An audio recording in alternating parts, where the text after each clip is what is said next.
तो बच्चों first part में मैंने आप लोग को जो है पास्कल्स लॉ करवा दिया था, वेरिएशन ऑफ प्रेशर विथ जो है लिक्विड की जो डेप्थ के साथ प्रेशर का वेरिएशन है। इसके अलावा सरफेस टेंशन का बेसिक इंट्रोडक्शन दिया था।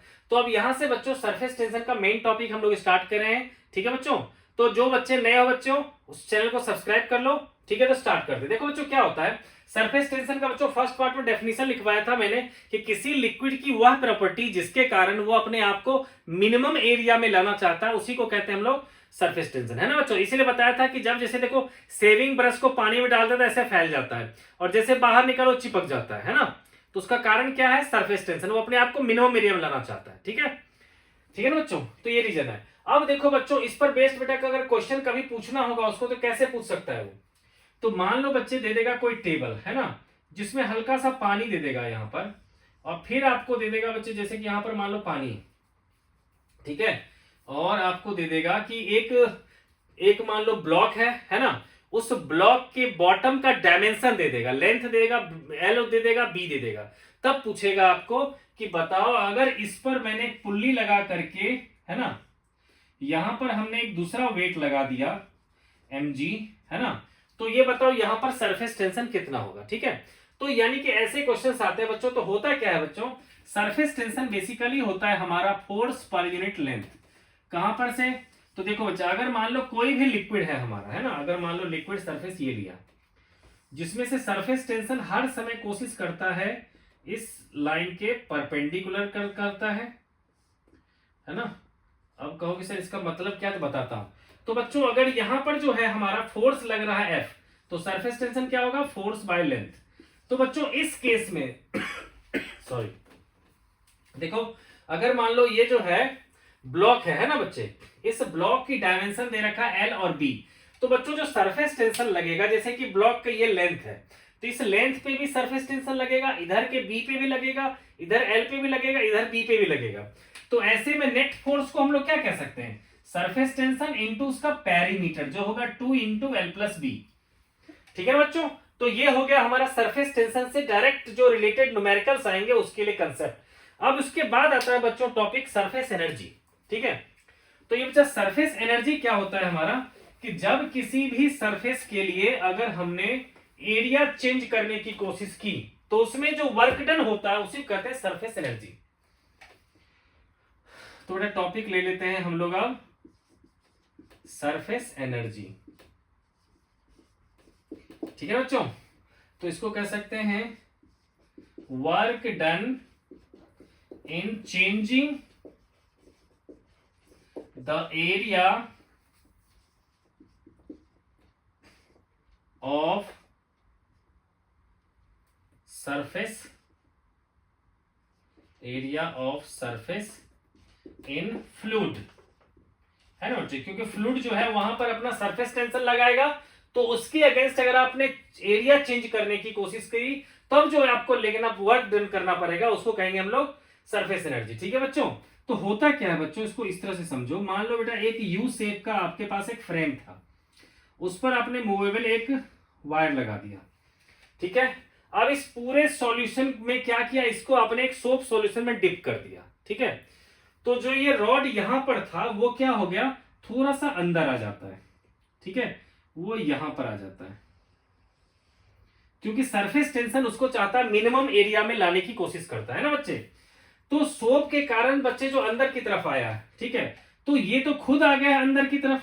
यहां पर मान लो बेटा प्रेशर पॉइंट था हमारा बी, और ठीक है ना, तो ये पॉइंट कहां गया, बी डस्ट, ये था ए, तो ये हो गया ए डस्ट, है ना। लेकिन अब अगर आपने मान लो बच्चे, ठीक है ना, कि इस पर फोर्स लगाया आपने और इसको कहा कि चलो ठीक है इसको वापस मैं यहीं पर लेके आ जाता हूं, ठीक है ना बच्चे, ये खुद यहां पर आ गया था। ठीक है, तो अब आपने क्या किया कि फोर्स लगा करके इस पर, इसको आप यहां से उठा करके यहां तक लेके आ गए, आप एक्स डिस्टेंस तक आप खींच के लेके आ गए। तो आपने जो बच्चों वर्क डन करा है, ये वर्क डन क्या होगा, फोर्स इंटू डिस्टेंस एक्स। और ये फोर्स क्या होता है हमारा, अभी आपने देखा था फोर्स क्या होता है हमारा, तो सरफेस टेंशन इनटू लेंथ। लेकिन बच्चों मैंने लिखा है यहां 2x, क्यों अभी बताता हूं मैं, 2lx, है ना। देखो बच्चों, सोप के केस में ना बच्चों, सिर्फ सोप के केस में क्या होता है, दो लेयर होता है, एक अंदर भी एयर होता है, बाहर भी एयर होता है, तो दो जगह सरफेस टेंशन काम करता है, इसलिए सोप के केस में हम डबल लेयर लेंगे, इसलिए यहां पर 12 ले रहा हूं।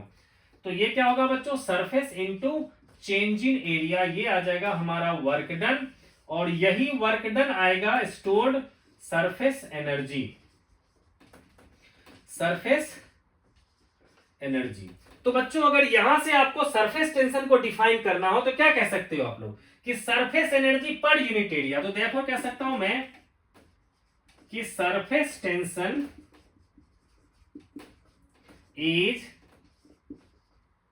Is surface energy per unit area, per unit area, है ना बच्चों। तो किसी भी सरफेस के लिए 1 मीटर स्क्वायर एरिया चेंज करने में जो वर्क डन लगेगा उसी को कहेंगे हम लोग सरफेस टेंशन न्यूमेरिकली, है ना बच्चों। तो ये हो गया बच्चों सरफेस टेंशन। अब देखो बच्चों इस पर बेस्ड कैसे क्वेश्चन आते हैं, ठीक है। तो मैं बच्चों इसको मिटा देता हूं, ठीक है, और क्वेश्चन में वैसे ही बोलता हूं आपको, ठीक है। तो मान लो बच्चों आपको एक क्वेश्चन दे रखा है जिसमें कह रखा है कि 1000 स्मॉल ड्रॉपलेट्स को कंबाइन करके एक बड़ा सा ड्रॉप मैंने बनाया, तो इसमें बताओ कितना हीट चेंज हुआ या कितना एनर्जी रिलीज हुआ। क्वेश्चन है find energy released when 1000 small droplets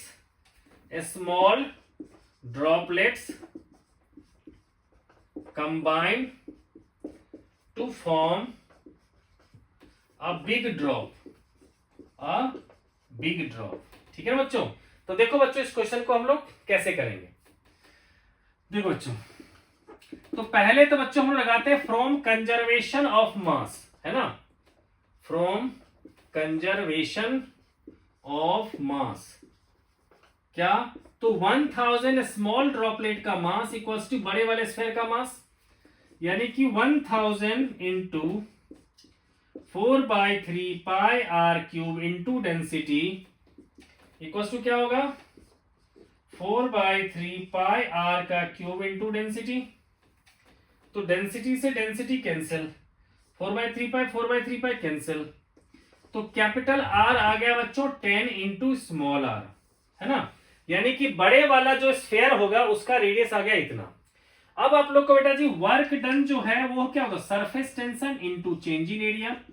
तो सरफेस टेंशन बेटा अगर एस है तो चेंज इन एरिया में क्या कहोगे, आपकी 1000 जो स्मॉल ड्रॉपलेट्स थे उसके एरिया है 4 पाई आर स्क्वायर, माइनस होगा हमारा 4 पाई कैपिटल आर स्क्वायर, है ना। तो ये क्या हो जाएगा हमारा 4 पाई एस बाहर कर लिया, 1000 R square minus capital R का स्क्वायर। अब देखो बच्चों कैपिटल आर की जगह पे हम क्या पुट कर सकते हैं, 10 इंटू स्मॉल आर, तो ये हो जाएगा 4 पाई एस 1000 स्मॉल आर स्क्वायर, और ये 10 इंटू स्मॉल आर का स्क्वायर क्या होगा 100 आर स्क्वायर, तो क्या हो जाएगा ये 900, तो क्या हो जाएगा 900 इंटू 4 3600 पाई एस आर स्क्वायर, है ना बच्चों। अगर इसकी डाटा इसकी वैल्यू दे रखा होता तो उससे हम लोग निकाल लेते कि इतनी एनर्जी बच्चों चेंज होगा, ठीक है बच्चों। तो मेरे ख्याल से बच्चों सरफेस एनर्जी आपका क्लियर हो गया होगा। अब बच्चों डिस्कस करेंगे हम लोग एक्सेस प्रेशर, ठीक है ना। तो हम लोग ना बेटा इसमें डिस्कस करने वाले हैं access pressure in concave side, फिर डिस्कस करेंगे access pressure in liquid drop. देखो बच्चे access pressure in concave side, ये क्यों लिख रहा हूं बच्चों, देखो बच्चों जब भी आप किसी भी कंटेनर की बात करोगे ना तो वो इस शेप का आता है। लिक्विड जब किसी में डला हुआ रहता है लिक्विड, है ना, तो उसमें बच्चों शेप उसका ये रहता है, ठीक है। तो देखो अगर मान लो शेप ऐसा है तो सरफेस टेंशन तो मान लो बच्चों इधर काम करेगा सरफेस टेंशन, है ना, इधर भी काम करेगा सरफेस टेंशन, इधर भी काम करेगा सरफेस टेंशन। तो इस दोनों के रिजल्ट के कारण क्या हो जाना चाहिए था, शेप नेट फोर्स लगता ऊपर की तरफ। तो सरफेस को क्या हो जाना चाहिए था, फ्लैट हो जाना चाहिए था, ठीक है। लेकिन ऐसा नहीं होता है, ठीक है। ये शेप इसी तरह से बना रह जाता है, ठीक है। क्यों? क्योंकि हमेशा ये जो कॉनकेव साइड है, वहां पर कॉनकेव साइड में हमेशा क्या होता है, देयर इज एक्सेस प्रेशर, है ना। तो कहेंगे there is excess pressure in concave side, this is equal to होता है 2s/r, जहां r होता है बच्चों उस रेडियस का मेनिस्कस, है ना। अगर जो हमारा ट्यूब का ये है तो ये आ गया बच्चे r, है ना। या इसको अगर कैपिटल R लिख लेते हो तो इसको भी कैपिटल R लिख लेंगे, है ना। तो 2s/r, अगर बच्चे ये जो है ना हमारा जो स्फेयर बनेगा, है ना, अगर ये स्फेयर बन जाता तो उसका जो रेडियस होता है हमारा वही है कैपिटल R, है ना। तो हमेशा एक्सेस प्रेशर होगा हमारा कॉनकेव साइड में। तो अब बच्चों टॉपिक है हमारा excess pressure inside a liquid drop, excess pressure inside a soap bubble. तो देखो बच्चों बहुत ही आसान है और दोनों का डेरिवेशन एक ही जैसा है, बस थोड़ा सा फर्क आता है, वो भी इसीलिए क्योंकि सोप बबल में आपको पता है दो सरफेस होता है। तो पहला टॉपिक है हमारा excess pressure inside a liquid drop, inside a liquid drop, ठीक है बच्चे। तो बेटा जी मैंने मान लिया कि चलो ठीक है ये एक लिक्विड ड्रॉप है जिस पर एक्सेस प्रेशर लग रहा है स्मॉल p, जिसके कारण इसका रेडियस जो है r से बढ़ करके dr बढ़ गया, पहले r था अब हो गया r प्लस dr, ठीक है। तो हम लेट कर लेंगे, ठीक है, कि let us consider a liquid drop, a liquid drop of radius capital R, radius capital R, where there is excess pressure, there is excess pressure inside equals to small p, ठीक है, due to which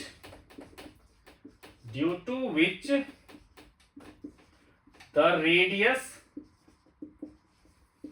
changes from r to r plus dr, है ना बच्चे। मान लिया बेटा जी कि इस एक्सेस प्रेशर के कारण जो है इसका रेडियस चेंज हो गया r से dr, तो आप कहोगे फिर तो हमारा जो वर्क डन होगा, हमारा वर्क डन वो क्या होगा F इंटू डी आर। लेकिन फोर्स को मैं क्या कह सकता हूं कि प्रेशर इंटू 4πr², ये होगा बच्चे फोर्स की जगह पर pressure into area, that into D R. तो ये आ गया बेटा जी वर्क डन का एक रिलेशन, ठीक है।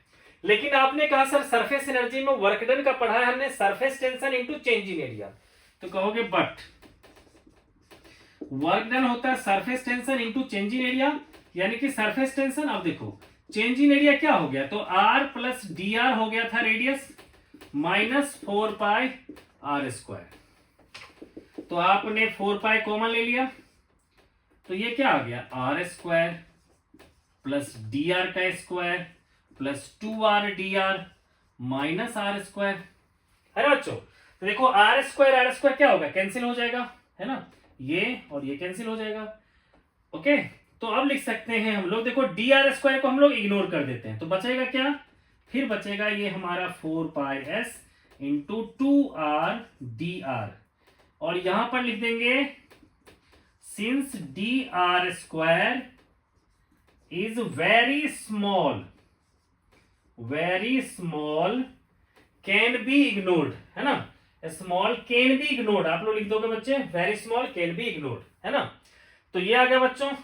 तो अगर बच्चों ये कहो तो मैं यहां पर इसके अलावा लिख देता हूं इसका आगे का पार्ट, है ना। तो इसमें बेटा जी क्या आ गया हमारा, एक तरफ से वर्क डन का रिलेशन आ चुका है हमारा P इंटू 4πr² dr, एक रिलेशन ये है, और वर्क डन का दूसरा रिलेशन आ चुका है 4π इंटू, इसको 8 ही लिख लेता हूं बेटा इकट्ठा, तो ये आ जाएगा हमारा 8πsr dr। तो बच्चों फर्स्ट और सेकंड को इक्वेट कर देंगे तो क्या होगा, therefore from first and second. तो क्या होगा बच्चे, P into 4πr² equals to क्या होगा हमारा, 8πs/r/dr।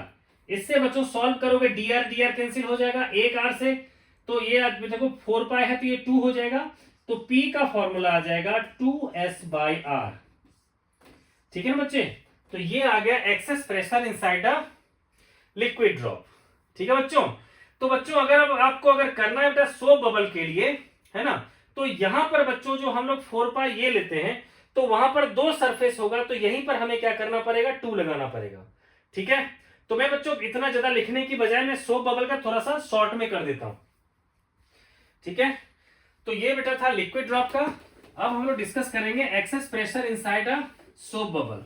ठीक है बच्चे, excess pressure inside a soap bubble, तो देखो उसमें आ जाता है बच्चों 4s/r। ठीक है, क्योंकि मैंने बताया कि सोप बबल में 2 सरफेस होता है, एक अंदर भी एयर कांटेक्ट में होता है, एक बाहर में भी। ठीक है, तो यहां लिखेंगे हम लोग excess pressure inside a soap bubble, है ना। और सारी कहानी बच्चों उसी तरह से लिखेंगे कि पहले था r, है ना, और फिर वो इंक्रीज होकर के क्या हो गया, dr और इंक्रीज हो गया, ठीक, due to excess pressure P, है ना बच्चों। तो एक तरफ से बच्चों वर्क डन का फॉर्मूला क्या हो जाएगा, P इंटू 4πr²dr, और दूसरी तरफ से बच्चों क्या कहा था आप लोगों ने कि 2 into s into 4πr+dr² minus 4πr², है ना बच्चों। तो कितना हो जाएगा, देखो s को ले लिया, 4π को ले लिया, सबको बाहर ले लिया, तो क्या हो जाएगा 8πs, और अंदर बच्चों पता ही है कि क्या आ जाएगा हमारा 2r/dr। क्यों, क्योंकि r² कैंसिल हो जाता है और dr के स्क्वायर को हम लोग इग्नोर कर देते हैं, तो क्या आ जाएगा ये 16πs/r/dr। बच्चों मैंने इसको अभी लिक्विड ड्रॉप में क्या वही सब कुछ है, सिर्फ चेंज क्या है कि यहां पर 2 से मल्टीप्लाई करना पड़ेगा, क्योंकि 2 सरफेस होता है इसमें सोप बबल में। और बच्चों अगर इसको हम लोग इक्वेट कर दें फ्रॉम फर्स्ट एंड सेकंड, क्या कहेंगे हम लोग, फ्रॉम फर्स्ट एंड सेकंड। ठीक है, तो क्या हो जाएगा हमारा, तो P into 4πr²dr equals to 16πs/r/dr, है ना बच्चों। तो इससे आ जाएगा P का फॉर्मूला आ जाएगा 4s/r, किसके केस में, सोप बबल के केस में। ठीक है, लेकिन बच्चों अगर कहेगा एयर बबल, तो एयर बबल में भी क्या होगा, सिर्फ 2s/r, क्योंकि उसके अंदर में ही सिर्फ हवा होगा, बाहर से हवा नहीं होगा, है ना। ठीक है बच्चों, तो अगर मान लो बेटा कोई भी लिक्विड के अंदर में कोई सोप बबल है, मान लो एयर बबल ये मान लेते हैं बेटा एयर बबल है, और ये मान लो h डेप्थ नीचे है, तो क्या कहोगे यहां पर प्रेशर कितना होगा, तो कहोगे सर देखो यहां पर प्रेशर था आपका एटमॉस्फेरिक, प्लस आप h डेप्थ नीचे आ गए, तो h ρg प्लस में हो जाएगा 2s/r, है ना बच्चों। तो इसके अंदर में प्रेशर जो है ये हो जाएगा। ठीक है बच्चों, क्लियर हो गया एक्सेस प्रेशर। अब बच्चों हम लोग इस एक्सेस प्रेशर के कारण जो होता है वो होता है rise of a liquid in capillary tube. ठीक है ना बच्चों, तो इसको बच्चों फटाफट डिस्कस करते हैं। टॉपिक आप लोग लिख लो बच्चों, rise of a liquid in capillary tube. लेकिन उससे पहले बच्चों हम लोग एक चीज और लिख लेते हैं, angle of contact. Angle of contact, इसमें बच्चों डिटेल की ज्यादा जरूरत नहीं है ना। 2 तरह के बच्चों लिक्विड होता है, अगर एक ट्यूब में रखोगे तो लिक्विड या तो इस तरह से रहेगा या फिर लिक्विड बच्चों आपके इस तरह से रहेगा। ठीक है, तो इसमें जो एंगल ऑफ कंटैक्ट होता है, एक तो लाइन आप खींच दो कंटेनर के वॉल के साथ, और एक इस मेनिस्कस पे टेंजेंट ले लो, तो ये आ गया θ1, और इसका देखो टेंजेंट ऐसा चला गया और ये ऐसा चला गया, तो ये एंगल कितना हो गया θ2, है ना। तो अब देखो ये जो लिक्विड है ये ग्लास सरफेस को वेट करती है, गीला करती है, wet the glass surface, wet the glass surface. ठीक है, और इसमें लिखेंगे हम लोग does not wet glass surface. ठीक है, does not wet glass surface, है ना। तो देखो बच्चों, जिसके लिए दिख रहा है बच्चों 90 से कम है, इसके लिए देखो 90 से ज्यादा है, यानी कि जो लिक्विड को से जो सरफेस को गीला करेगा जो लिक्विड, उसके लिए एंगल ऑफ कांटेक्ट क्या होगा, लेस देन 90 डिग्री। और जो लिक्विड इस ग्लास सरफेस को गीला नहीं करेगी उसके लिए थीटा क्या होगा, मोर देन 90 डिग्री। ठीक है बच्चों, ये होता है बच्चों एंगल ऑफ कांटेक्ट। ठीक है, अब हमें इसकी जरूरत पड़ती बच्चों, इसीलिए मैंने इसको पहले करवा दिया। तो बैक चलते हैं बेटा जी, टॉपिक है हमारा rise of a liquid in capillary tube, और इस प्रोसेस को कहते हैं कैपिलरिटी। तो बच्चों हम लोग अब डिस्कस करने वाले हैं कैपिलरिटी। ठीक है, अगर इसका डेफिनेशन लिखना है तो बच्चों लिख सकते हैं राइज और fall of liquid in capillary tube, in capillary tube, यानी कि जब कोई लिक्विड किसी ट्यूब में राइज करे या फॉल करे, उस प्रोसेस को कहेंगे कैपिलरिटी। ठीक है, तो बच्चे क्वेश्चन ये है कि derive relation for rise of liquid in capillary tube. तो हमें बच्चे एक रिलेशन डिराइव करना है कैपिलरी ट्यूब में लिक्विड राइज का। तो देखो बच्चों इसको कैसे कर सकते हैं, तो पहले लेट कर लेते हैं। Let us consider a tube of radius small r having liquid rho rises by height h। ठीक है ना, तो अब देखो बच्चों,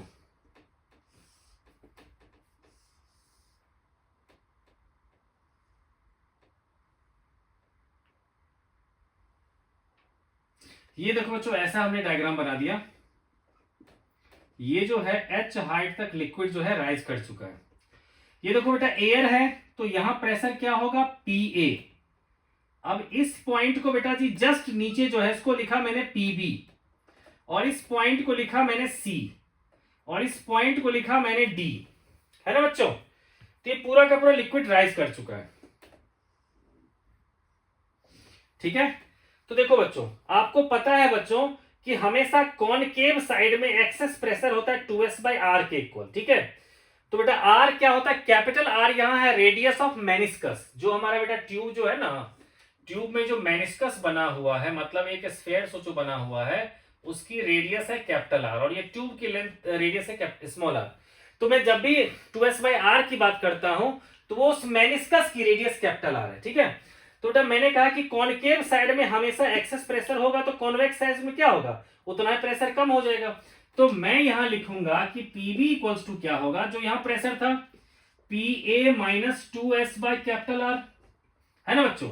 अब देखो ये C पॉइंट जो है वो H डेप्थ नीचे है, ये जो लिक्विड है हमारा, है ना। तो PC को क्या कहोगे आप, PB प्लस H रो जी, है ना बच्चों। जी बेटा जी ऐसा लग रहा है कि सब्सक्रिप्ट में लिख दिया मैंने, तो G मल्टीप्लाई में। ठीक है, अब देखो बच्चों पास्कल लॉ से D पॉइंट जो है वो भी एयर है, जहां प्रेशर क्या है PA, और C पॉइंट भी सेम लेवल पे है ना। तो कहेंगे हम लोग कि from Pascal's law PC equals to PD, और PC क्या था बच्चे, PB plus H rho G equals to क्या है बेटा, PD क्या है हमारा, एटमॉस्फेरिक प्रेशर PA। ठीक है बच्चे, अब देखो PB की वैल्यू हम लोग पुट करते हैं, तो ये आ जाएगा P atmosphere minus 2s/r plus H rho G equals to P atmosphere. अब बेटा मैं ऊपर लिख देता हूं, देखो PA कैंसिल हो जाएगा। तो बच्चों हमने क्या किया कि H rho G equals to लिख दिया मैंने 2s/r, ठीक है। तो इससे h क्या आ जाएगा, 2s/r रो जी, है ना बच्चों। तो ये आ गया बच्चों रिलेशन, ठीक है। इसमें बस क्या है बच्चे कि कैपिटल आर क्या है हमारा, रेडियस ऑफ मेनिस्कस, है ना बच्चों। तो अगर मान लो बेटा जी यहां पर अगर ये जो एंगल ऑफ कांटेक्ट होता हमारा ये है थीटा एंगल, ठीक है बच्चे। तो अगर देखो इसका परपेंडिकुलर कौन होगा, ये, और इसका परपेंडिकुलर होगा ये, तो इसके बीच का भी एंगल क्या होगा, ये थीटा। तो बच्चों स्मॉल आर और कैपिटल आर में क्या रिलेशन निकाल सकते हो आप, तो यहां कहोगे आप कि कॉस थीटा हो जाएगा small R by capital R. तो कैपिटल आर क्या होगा, small R by cos theta. और ये बेटा जी फर्स्ट लिखा, इसमें पुट कर देता हूं मैं, ठीक है। तो मैं लिखूंगा put the value of capital R from second to first. तो क्या हो जाएगा बच्चों, h इक्वल्स टू हो जाएगा 2s cos theta by r rho g। तो बच्चों ये आ गया rise of a liquid in capillary tube का रिलेशन। अब बच्चों इसके हम लोग स्पेशल केसेस डिस्कस करेंगे, तो मुझे इसके लिए इसको रब करना पड़ेगा, तो आप लोग बच्चों पॉज करके इसको नोट डाउन कर लो। तो बच्चों इसके जो स्पेशल केसेस हैं उसमें से देखो क्या क्या आता है। तो पहला चीज क्या है बच्चों कि जो लिक्विड वेट करता है ग्लास सरफेस पे सिर्फ वही लिक्विड राइज करता है, और जो लिक्विड सरफेस को वेट नहीं करता वो क्या होता है, फॉल करता है, ठीक है। तो वही लिखेंगे हम लोग, for the liquid which does not wet the glass, which does not wet the glass surface, जैसे कि बच्चों मरकरी होता है, मरकरी लिक्विड है ना, थीटा होता है मोर देन 90 डिग्री, इसलिए क्या होगा कि cos थीटा हो जाएगा, उसके लिए क्या होगा, नेगेटिव। तो बच्चों h का जो फॉर्मूला होता है 2s cos theta by r रो जी, तो वो क्या होगा, नेगेटिव। यानी कि ऐसे लिक्विड राइज करने की बजाय क्या होगा, यानी कि बच्चों अगर ये कंटेनर लिया, इस कंटेनर में देखो ये एक ग्लास ले लिया मैंने, ठीक है। नॉर्मल लिक्विड यहां तक है, लेकिन इस कैपिलरी ट्यूब में क्या होगा, वो लिक्विड यहां तक आ जाएगा, ठीक है। ये ऊपर होगा, कनकेव अप नहीं होगा बल्कि कन्वेक्स अप होगा इसका, और ये एच डेप्थ नीचे जा चुका है। ये राइज करने की वजह क्या होता है, ये फॉल कर जाता है। सेकेंड पार्ट क्या है बेटा कि if the tube is of insufficient length, if the tube is of insufficient length, insufficient length, है ना बच्चों। तो ऐसे में आप लोग कह सकते हो कि देखो for the same liquid in glass surface, rho same, G same, S same, theta same, तो हमारा क्या होगा, h इंटू आर क्या होगा, कांस्टेंट, यानी कि h जो है इनवर्सली प्रोपोर्शनल हो गया r का। यानी कि बच्चों अगर मान लो आप चाहते हो कि जो आपका फाउंटेन हो वो ज्यादा हाइट तक जाए, तो आपको उसकी रेडियस को यानी कि उसकी डायमीटर क्या करना पड़ेगा, कम करना पड़ेगा, ठीक है। और चाहते हैं उसकी हाइट कम हो तो उसके लिए क्या करना पड़ेगा, डायमीटर को बढ़ाना पड़ेगा, ठीक है बच्चों। और थर्ड बात है बच्चों कि जैसे कि केरोसिन होता है ना, वही मस्टर्ड ऑयल होता है, तो केरोसिन की डेंसिटी कम होगी तो वो ज्यादा राइज करेगा, और वही मस्टर्ड वगैरह जो होगा बच्चों, मस्टर्ड ऑयल वगैरह, वो क्या होगा, हैवी होगा तो वो कम राइज करेगा, ठीक है। तो हम कह सकते हैं कि हाइट ऑफ लिक्विड राइज जो है इनवर्सली प्रोपोर्शनल है बेटा डेंसिटी ऑफ लिक्विड, है ना, लिक्विड की डेंसिटी, ठीक है बच्चों। स्टेटमेंट नहीं लिखा, आप लोग समझ जाना कि जितना ज्यादा डेंसिटी ऑफ लिक्विड होगा उतना ही कम राइज करेगा। तीसरी बात क्या होता है बच्चों, ठीक है, कि अगर मान लो हमारे पास जो लिक्विड है ना, उस कंडीशन में क्या होता है, अगर किसी भी तरीके से हमने गर्म कर दिया पानी को, एक ठंडा पानी है, ठीक है, तो ठंडे पानी में क्या होगा, सरफेस टेंशन थोड़ा ज्यादा होगा तो ज्यादा राइज करेगा, और गर्म पानी वाला जो होगा, वार्म वाटर जो होगा, उसके लिए सरफेस टेंशन क्या हो, कम होगा तो वो कम राइज करेगा, ठीक है। तो ये सारे बच्चों केसेस हैं हमारे लिक्विड एट रेस्ट का। तो बच्चों यहां तक था हमारा हाइड्रोस्टैटिक्स, मतलब लिक्विड एट रेस्ट। तो बच्चों इससे पिछला वीडियो और इस वीडियो मैंने लिक्विड एट रेस्ट कंप्लीट करवा दिया। अब बच्चों नेक्स्ट वीडियो में हम लोग डिस्कस करेंगे लिक्विड इन मोशन यानी कि हाइड्रोडायनेमिक्स, जिसमें बच्चों डिस्कस करूंगा विस्कस फोर्स, बर्नौलीज थ्योरम, ठीक है। इसके अलावा जो भी उससे रिलेटेड एप्लीकेशंस हैं उन सबको हम लोग नेक्स्ट पार्ट में बच्चों डिस्कस करेंगे।